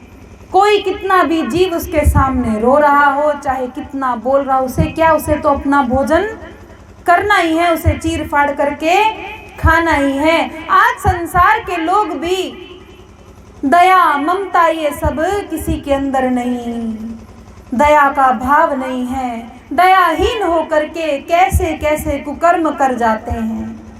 पर उनसे कहा जाए कि भाई धर्म का भार उठाओ, धर्म का वहन करो, तो पीठ कैसी, गीदड़ की जो पीठ होती है ना, इतनी कमजोर होती है कि एक डंडी मारो, एक लाठी मारो तो उतने में ही हड्डी टूट जाए। ऐसे ही दुनिया के लोग हैं, वो भगवान का भजन, भगवान की भक्ति नहीं कर सकते। उनकी पीठ गीदड़ के जैसी इतनी कमजोर कही गई है। उनसे कहा जाए तो वो रोज प्रणाम तक भी मंदिर में आकर के नहीं कर सकते, इतने में भी उनको भार जैसा अनुभव होता है। तो ये संसार की दशा प्राणनाथ जी ने कही। उधर नारद मुनि बता रहे हैं कि ये संसार पूरा अग्नि में जलता हुआ दिखाई देता है, कहीं भी शांति नहीं है, कोई भी परमात्मा का भजन नहीं कर रहा, सबके सब अशांत हैं, इसीलिए सबके सब दुखी हैं। इस दुख का निवारण हो तो कैसे हो, वही प्रश्न तो भक्ति देवी भी कर रही हैं नारद मुनि से। भक्ति ने प्रश्न किया, कहा कि मेरे इन दोनों पुत्रों को आप मूर्छित अवस्था से बाहर लाइए। तो नारद मुनि ने वेद की वाणी सुनाई, गीता की वाणी सुनाई, शास्त्रों के वचन कहे, उनके कान में थोड़ी देर के लिए जागृत होते हैं और फिर सो जाते हैं। आश्चर्यचकित हो गए नारद मुनि कि ये क्या हो रहा है, वेदों की वाणी से भी नहीं जाग रहे, किसी भी तरह से नहीं जाग रहे, क्या किया जाए। तब आकाशवाणी हुई। उस आकाशवाणी में कहा कि सत्कर्म करो, सदुपदेश करो, विचार करने लगे अब इससे अधिक सत्कर्म क्या होगा। तब आगे निकले, यात्रा करने लगे। नारद मुनि जाकर के बद्रीवन जाते हैं। वहाँ जाकर के सनकादिक ऋषियों से आपकी भेंट होती है। सनकादिक ऋषियों ने, सनकादिक ऋषि कौन है? ब्रह्मा जी के मानसिक पुत्र कहे जाते हैं, जिनकी संख्या चार हैं। 5-5 वर्ष की अवस्था है चारों की। सनक, सनंदन, सनातन, सनत कुमार, ये उनके नाम हैं। उन चारों को मिलाकर के सनकादिक ऋषि कहा जाता है। जब उनसे भेंट हुई तब सनकादिक ऋषियों ने प्रश्न किया नारद मुनि जी से कि आपकी उदासीनता का कारण क्या है, आप इतने उदास क्यों दिखाई दे रहे हैं। तब उन्होंने अपने उदास होने का कारण कहा, बताया कि वृंदावन में जब हम गए तो इस प्रकार से एक तरुण अवस्था में एक स्त्री वहाँ बैठी थी और उसके जो दोनों पुत्र हैं वो दोनों मूर्छित अवस्था में थे। हम चाहते हैं कि उनका किसी प्रकार से हम निवारण कर सकें, उनको मूर्छित अवस्था से बाहर ला सकें। तब सनकादिक ऋषियों ने कहा कि हे नारद मुनि, आप स्वयं भूल गए, आपने ही तो सबसे पहले, हमसे भी पूर्व तो आपने भागवत का श्रवण किया है और उसी भागवत के श्रवण के द्वारा ही ज्ञान और वैराग्य जागृत हो सकते हैं। तो भागवत का श्रवण कीजिए। जहाँ भागवत होगी, भक्ति देवी स्वयं अपने आप ही अपने पुत्रों को लेकर के वहां पर आ जाएंगी। बोलो श्री कृष्ण कन्हैया लाल की। प्यारे भक्तजनों, भक्ति हम अभी थोड़ी देर पहले भी सुन रहे थे ना। भक्ति जो है, उस भक्ति के द्वारा ही उस परमात्मा को पा सकते हैं। पर भक्ति कैसे करनी चाहिए? दुखी हो करके। जब हम पर दुख पड़ता है हम तभी करते हैं ना भक्ति। जब कोई दुख पड़ा, कोई संकट आया तो कौन याद आ गए?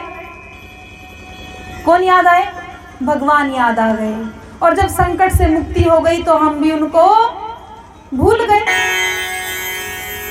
पर ये याद रखना, जब भी कभी संकट पड़ता है ना, तब अपने को, जिनको हम अपना कहते हैं, जिन्हें हम अपना कहते हैं, वो अपने तो सब भाग जाते हैं। और जिसे हम अपना कभी नहीं कह पाते, दिल से कभी नहीं कह पाते कि वो हमारे अपने हैं, वही काम आते हैं। कौन आते हैं?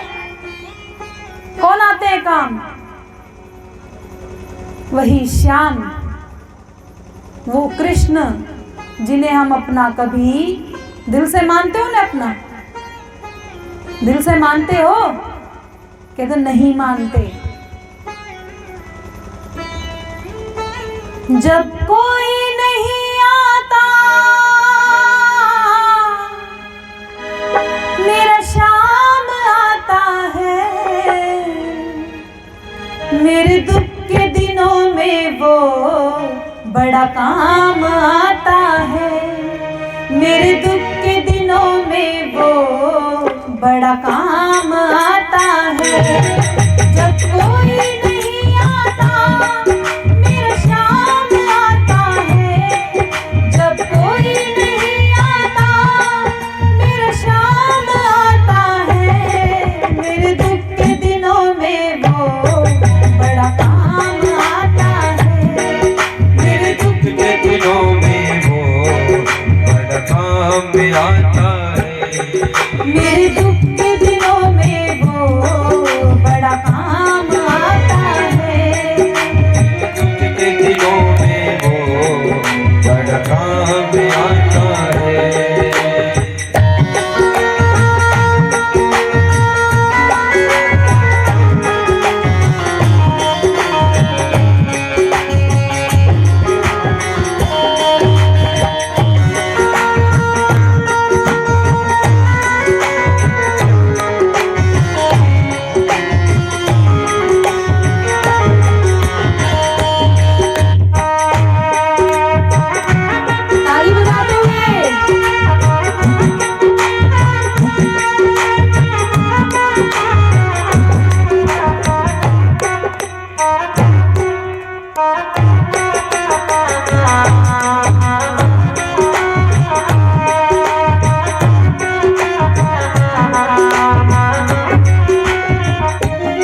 माइक की तरह आपके भी माइक खराब हो गए क्या?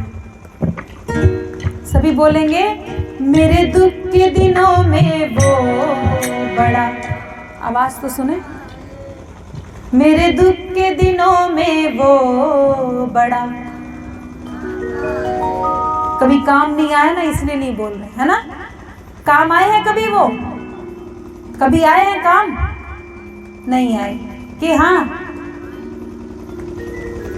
मेरे दुख के दिनों में वो बड़ा काम आता है, मेरे दुख के दिनों में वो बड़ा काम आता है।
हल्का हो जाए, जो प्रेम करे उनसे ये उनका हो जाए, जो प्रेम करे उनसे ये उनका हो जाए। ये बिन बोले दुख को पहचान जाता है, ये बिन बोले दुख को पहचान जाता है। मेरे दुख के दिनों में वो बड़ा काम आता है, मेरे दुख के दिनों में वो बड़ा काम आता है। जब कोई नहीं आता मेरा शाम आता है, जब कोई नहीं आता मेरे शाम आते हैं। मेरे दुख के दिनों में वो बड़ा काम आता है, मेरे दुख के दिनों में वो बड़ा काम आता है, मेरे दुख के दिनों में वो बड़ा काम आता है, मेरे दुख के दिनों में वो बड़ा काम आता है।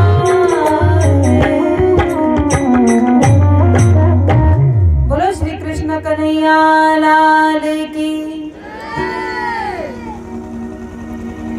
प्यारे भक्तजनों,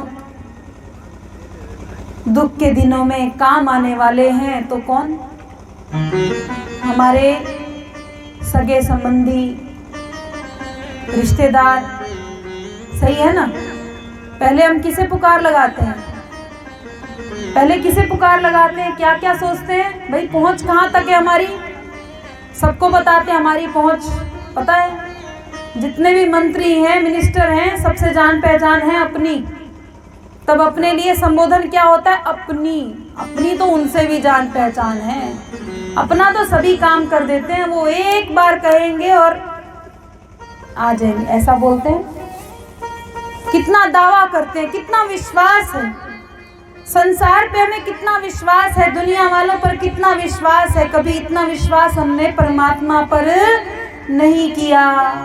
कई बार ऐसा उदाहरण हम देते हैं कथा में,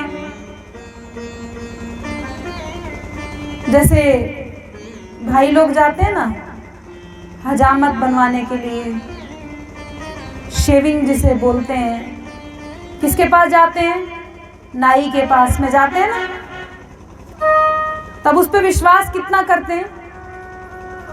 उससे कोई जान पहचान नहीं है, उसका नाम भी नहीं जानते, वो कहाँ रहता है, कैसा उसका स्वभाव है, कुछ भी नहीं जानते, पर उसको अपना शीश सौंप देते हैं। अपना सिर जो भाई लोग हैं नाई को सौंप देते हैं, अब जो तुझे करना है कर। अब उसके हाथ में क्या है?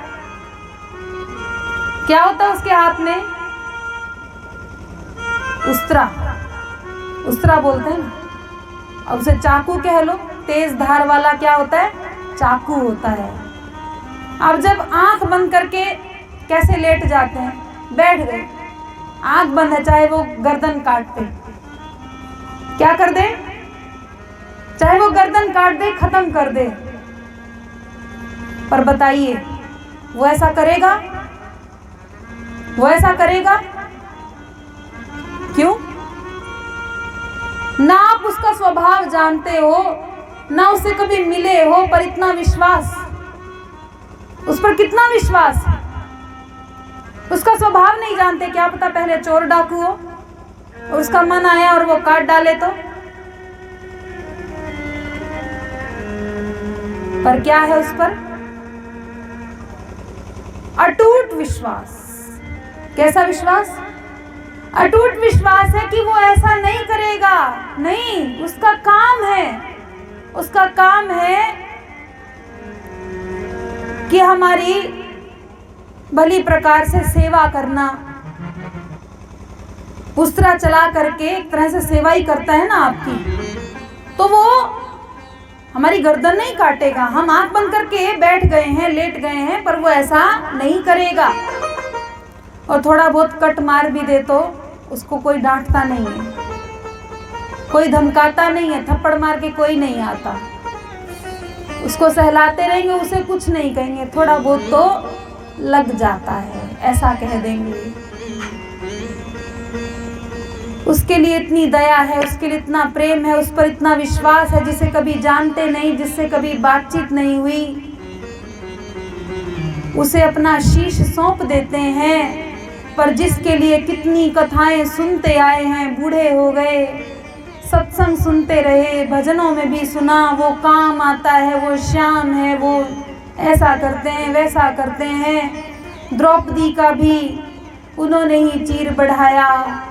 सबकी लाज बचाने वाले, लाज रखने वाले वो परमात्मा है, उस पर इतना विश्वास है।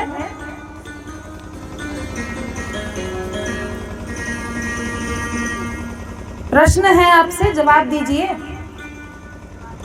उस परमात्मा पर जिसकी इतनी बड़ी महिमा है, उस पर विश्वास है?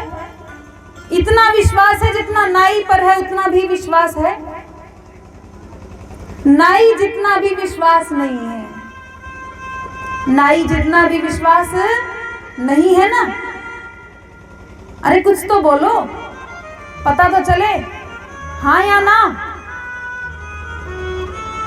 उस नाई जितना भी विश्वास उस परमात्मा पर नहीं है। उसे तो हफ्ते में 1-2 बार अपना सिर सौंप देते हैं, और इस भगवान के द्वार पर कितनी बार सिर सौंपते हो? वहां तो जाकर के मालिश भी करवाते हैं, अच्छी तरह से करना। यहाँ कभी आशीर्वाद मांगते, कभी आकर के कहते हैं उस परमात्मा को कि हमें आशीर्वाद दो, हमने तुम्हें अपना सिर सौंप दिया, अपना शीश तुम्हारे चरणों में समर्पित कर दिया, हमें आशीर्वाद दो। उस पर इतना विश्वास नहीं। तो प्यारे भक्तजनों, अब अपने आप को उस तराजू में तोल करके देखना कि हमारा पलड़ा किस तरफ भारी है, संसार की तरफ या परमात्मा की तरफ। किस तरफ है, किस तरफ ज्यादा झुकाव है? कौन सी तरफ ज्यादा झुकाव है? परमात्मा में झुकाव है या दुनिया में? कौन सी तरफ झुकाव है? कहने से नहीं होता,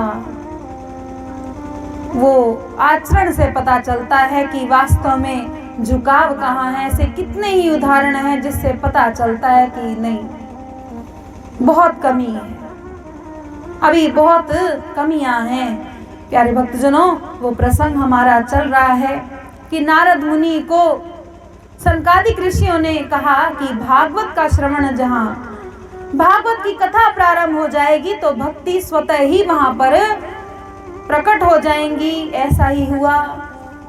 आनंद घाट हरिद्वार के अंदर एक स्थान है, वहां जाकर के आयोजन किया गया भागवत का। भागवत प्रारंभ हुई, सभी ऋषि मुनि आकर के वहां एकत्र हो गए। नारद मुनि भी वहां पर विराजमान हैं, भागवत हो रही है। तब भक्ति स्वयं नृत्य करती हुई वहां प्रकट हुई और ज्ञान और वैराग्य भी, जो मूर्छित अवस्था में थे, भागवत को जिस प्रकार से आगे आगे प्रसंग बढ़ रहा है, ज्ञान वैराग्य भी मूर्छित अवस्था से बाहर आ गए और वो भी तरुण अवस्था को प्राप्त हुए। बोलो श्री कृष्ण कन्हैया लाल की। भक्ति को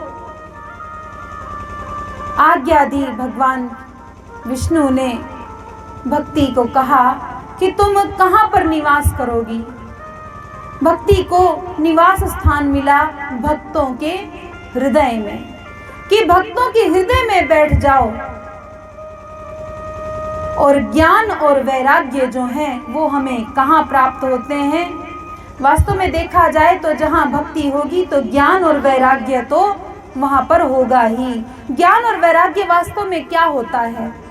ज्ञान को प्राणनाथ जी ने बड़े ही सुंदर तरीके से और बहुत ही छोटा सा एक उदाहरण देकर के कहा है। ज्ञान वास्तव में कितना होना चाहिए ये प्राणनाथ जी ने बताया। कितना ज्ञान होना चाहिए? तुम दुल्हा मैं दुल्हनी और न जानो बात। कितना ज्ञान कहा? तुम दुल्हा मैं दुल्हनी और न जानो बात। बस और जानने के लिए रहा ही क्या? तुम मेरे प्राण प्रियतम और मैं तुम्हारी अर्धांगिनी, मैं तुम्हारी अंगना हो गई। फिर अब जानने को बाकी क्या रहा? उस परमात्मा को अपना प्राण प्रियतम यानी कि अपनी आत्मा का मालिक यदि हमने कह दिया, उन्हें अपना आत्मा का सर्वस्व कह दिया कि सर्वे सर्वा आप ही हो और मैं आपकी हूँ, आप मेरे हो और मैं आपकी हूँ। अब इससे बड़ा ज्ञान कोई होगा क्या? इससे बड़ा कोई ज्ञान होगा? नहीं, इससे बड़ा कोई ज्ञान नहीं। जब ये बात हमारे अंदर आ जाए कि तुम दुल्हा मैं दुल्हनी और ना जानू बात, केवल इतना जान गए ना कि वो हमारे हैं और हम उनके हैं, बस फिर और जानना बाकी नहीं रह जाता। पर कहने से, जैसे कहा ना, केवल कहने भर से नहीं होता कि अरे हम तो जान गए, लो आपने बताया और हम तो जान गए कि वो हमारे हैं हम उनके हैं। कहने भर से नहीं होता, उतना समर्पण भाव जरूरी है। वैसा हमारा समर्पण हो जाए, वैसे हमारे अंदर से आचरण हमारा हो जाए, हमारी रहनी वैसी हो जाए कि हम उन्हें अपना मानने लगे, तब जाकर के कहा जाए कि हाँ ज्ञान हमें प्राप्त हो गया। केवल इतना ही ज्ञान आवश्यक है। इस भागवत के अंदर बहुत से ऐसे प्रसंग आएंगे जो आप पहले सुन ही चुके हो, ये भक्ति का।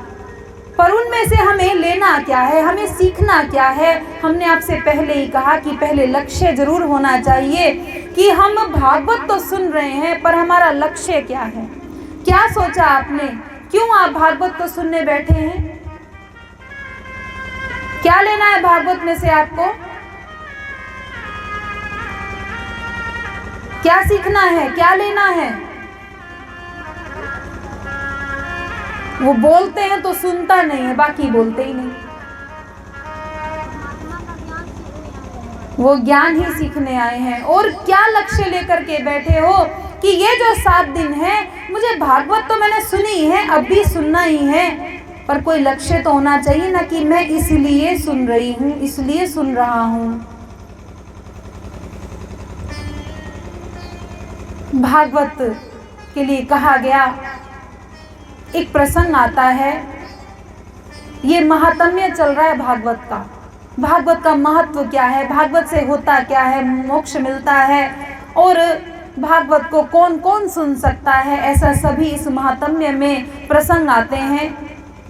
जब श्री कृष्ण जी इस संसार को छोड़ करके जब वैकुंठ को जाने के लिए तैयार हुए तो उद्धव जी वहां पर हैं।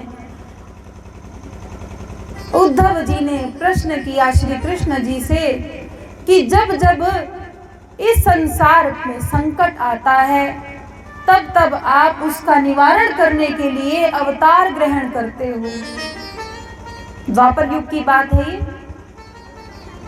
श्री कृष्ण जी से उद्धव जी कह रहे हैं कि जब जब इस संसार पर संकट आता है, आपकी जो आत्माएं हैं उन पर जब जब संकट आता है तो उनका निवारण करने के लिए आप उतनी बार ही अवतार लेते हो।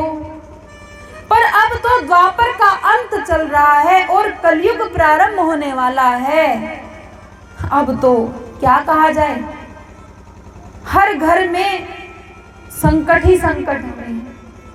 पहले तो एक युग में 2-4 राक्षस होते थे तो उनका उद्धार करने के लिए अवतार लेते थे, पर अब कलयुग में तो हर घर में राक्षस हैं। सबके लिए बात नहीं हो रही कि सभी राक्षस हों, पर 1-2 राक्षस तो हर घर में मिल ही जाएगा। अब तो हर एक घर में दैत्य प्रवृत्ति वाला कोई ना कोई तो है ही।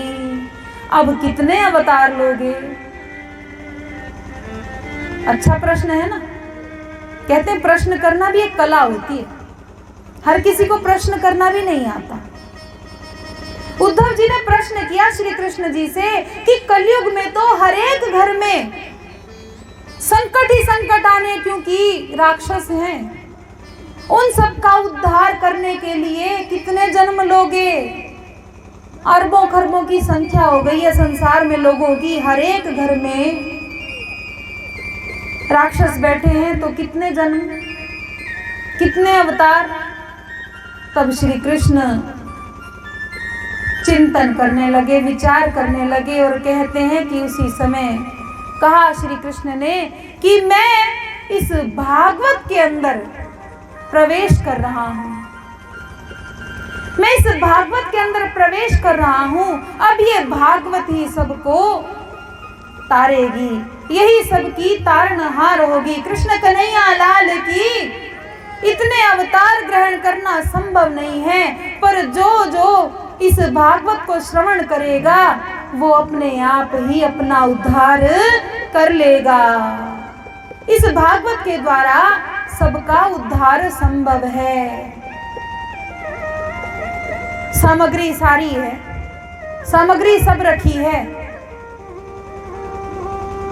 यहां किसी को शुगर है क्या? शुगर है। और किसी को बीपी, शुगर, हार्ट की प्रॉब्लम, कुछ ना कुछ तो सबको लगी रहती है। दुनिया में है तो कोई ना कोई तो बीमारी, कुछ ना कुछ तो होगा ही। तो डॉक्टर से लेने के लिए चले गए दवाई, डॉक्टर ने दवाई लिख दी, मेडिकल स्टोर से दवाई ली और घर में ला करके रख दी। अब क्या करेंगे? डॉक्टर ने क्या कहा था? 1 गोली सुबह लेनी है, 1 गोली शाम को लेनी है, तो तुम्हारी जो शुगर है वो कंट्रोल में रहेगी, बढ़ेगी नहीं, घटेगी नहीं, बराबर रहेगी। ऐसा किसने कहा? डॉक्टर ने कहा। दवाई लेकर के आ गए, रख दी सामने कि भाई याद रहे कि ये दवाई है, इसे सुबह भी लेना है, इसे शाम को भी लेना है, और इससे हमारी शुगर नॉर्मल हो जाएगी, कंट्रोल हो जाएगी, सही रहेगी। तो 1 दिन बीत गया, 2 दिन बीत गया, 3 दिन बीत गए, ऐसे करते करते हफ्ता बीत गया। वो मरीज फिर से गया और जाकर के डॉक्टर से कहा कि मुझे तो कोई लाभ ही नहीं हुआ, मुझे कोई लाभ नहीं हुआ। मैंने रोज देखा कि 1 गोली सुबह लेनी है, 1 गोली शाम को लेनी है, उससे मेरी शुगर क्या हो जाएगी? कंट्रोल हो जाएगी। डॉक्टर ने कहा केवल देखने से काम नहीं होगा, क्या करना पड़ेगा उसको? उसे क्या करना पड़ेगा? गोली को, वो जो गोली दी उसको क्या करना पड़ेगा? उसे खाना पड़ेगा। उस गोली को खाओगे तब क्या मिलेगा? तब लाभ होगा।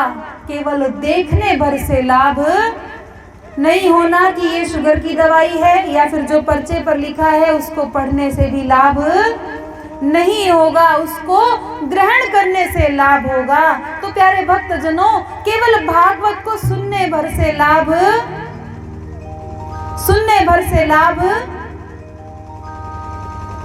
होगा? सुनने भर से लाभ नहीं होने वाला, उसको करने से होगा। जो भागवत में कहा जाएगा, जो कहा जा रहा है, उससे लाभ होने वाला है। और इससे लाभ किस किस को होता है?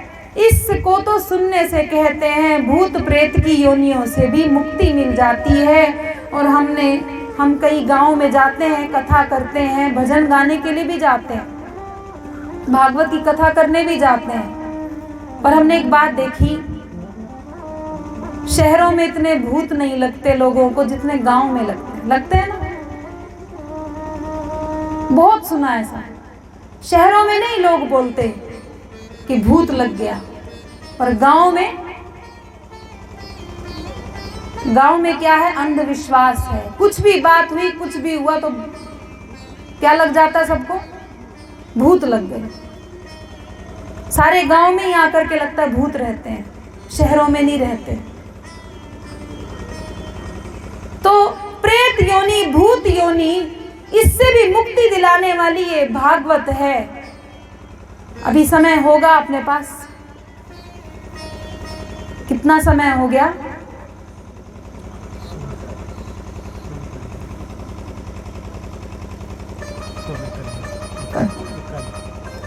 प्यारे भक्तजनों, भूतों तक नहीं छोड़ना। कभी रात को सपने आए आपको, भूत का हम कह रहे थे ना, तो गांव में तो पहले ही जल्दी लग जाते हैं सबको, कहो यहां से निकले और लग गया।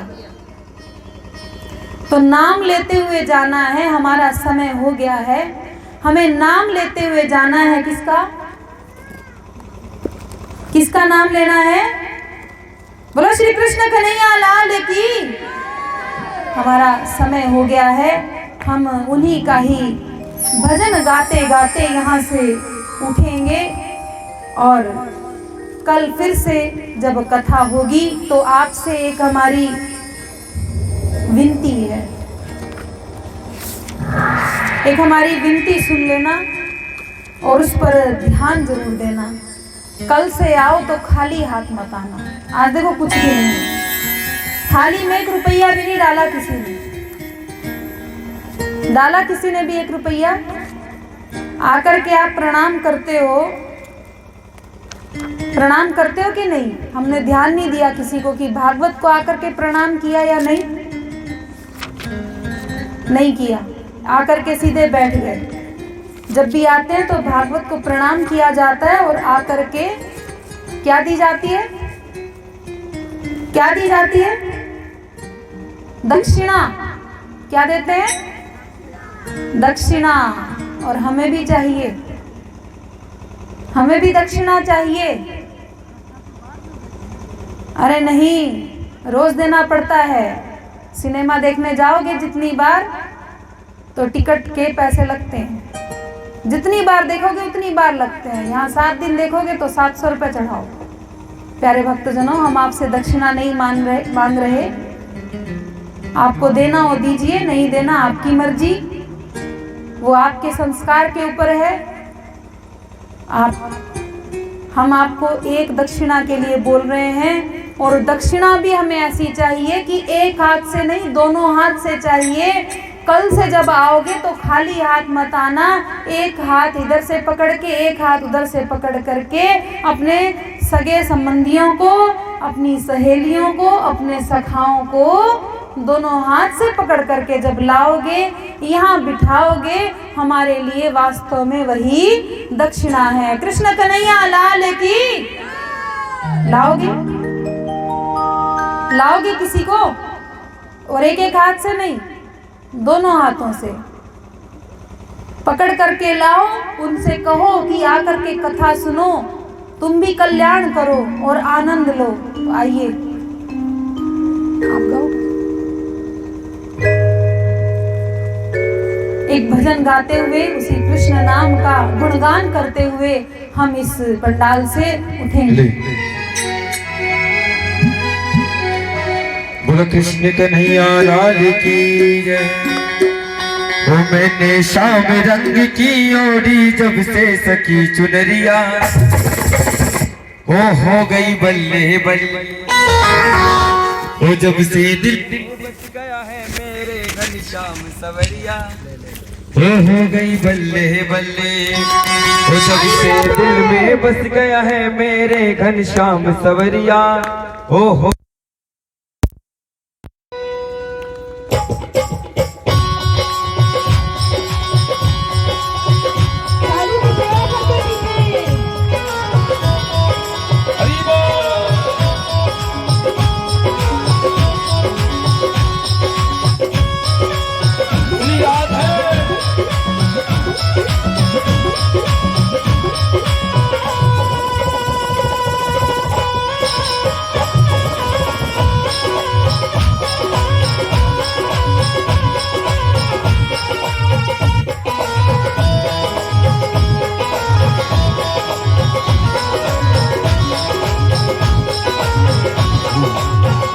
मैंने शाम रंग की ओढ़ी जब से सखी चुनरिया, वो हो गई बल्ले बल्ले। मैंने शाम रंग की ओढ़ी जब से सखी चुनरिया, वो हो गई बल्ले बल्ले। जब से दिल में बस गया है मेरे घनश्याम सवरिया, वो हो गई बल्ले बल्ले। जब से दिल में बस गया है मेरे घनश्याम सवरिया, वो हो गई बल्ले बल्ले। हरि बोल।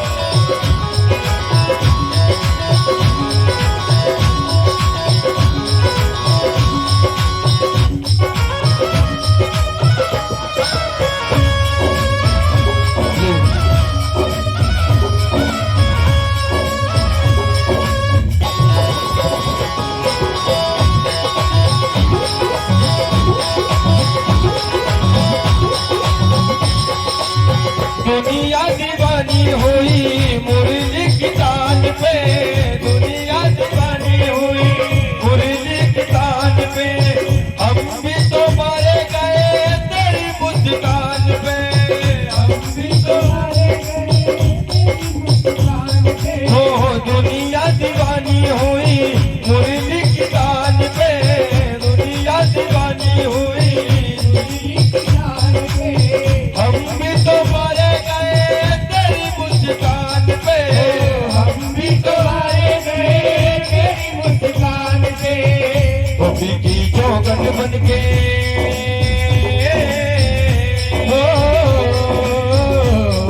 गोपी की जोगन बन के जाऊं प्रेम नगरिया, वो हो गई बल्ले बल्ले। मैंने शाम रंग की ओढ़ी जब से सखी चुनरिया, वो हो गई बल्ले बल्ले। जब से दिल में बस गया है मेरे घनश्याम सवरिया, वो हो गई बल्ले बल्ले।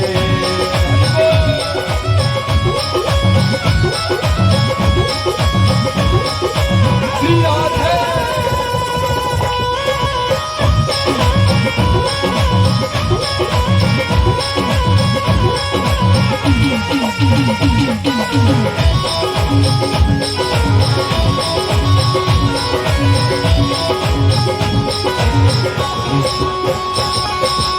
शाम रंग प्यारा लागे, शाम शाम गाऊं मैं। शाम रंग प्यारा लागे, शाम शाम गाऊं मैं। दिल की उमंग सकी कह नहीं पाऊं मैं, दिल की उमंग सकी कह नहीं पाऊं मैं। शाम रंग प्यारा लागे, शाम शाम गाऊं मैं। शाम रंग प्यारा लागे, शाम शाम गाऊं मैं।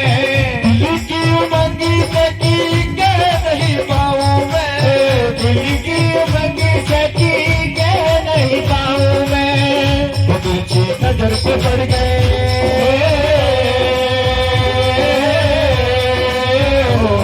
वो तुझी नजर पे पड़ गई एक दिन मेरी नजरिया, वो हो गई बल्ले बल्ले।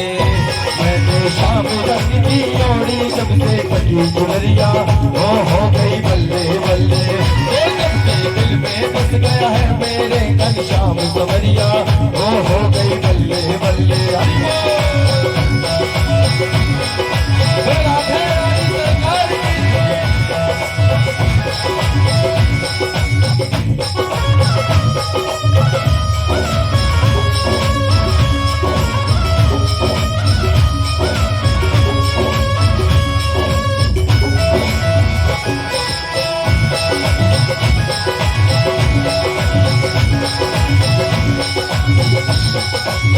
बड़ा जादूगर है तू, प्रेम का दीवाना है, बड़ा जादूगर है तू, प्रेम का दीवाना है, दीवाने के सामने तू कुछ भी दीवाना है, दीवाने के सामने तू खुद भी दीवाना है, बड़ा जादूगर है तू, प्रेम का दीवाना है, बड़ा जादूगर है तू, प्रेम का दीवाना है, दीवाने का सामने तू खुद भी दीवाना है, दीवाने के सामने तू खुद भी दीवाना है। तो मुझको बन के लोगे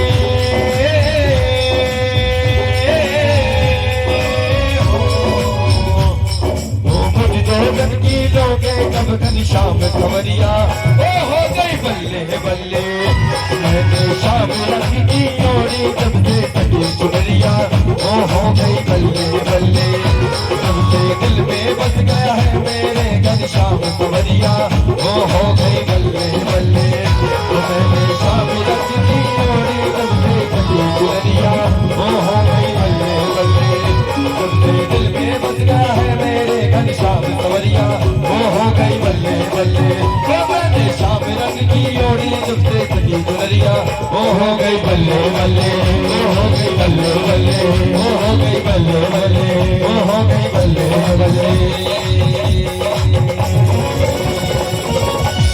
वो मैंने शाम रंग की ओढ़ी जब से सकी चुनरिया वो हो गई बल्ले बल्ले, बोले बागे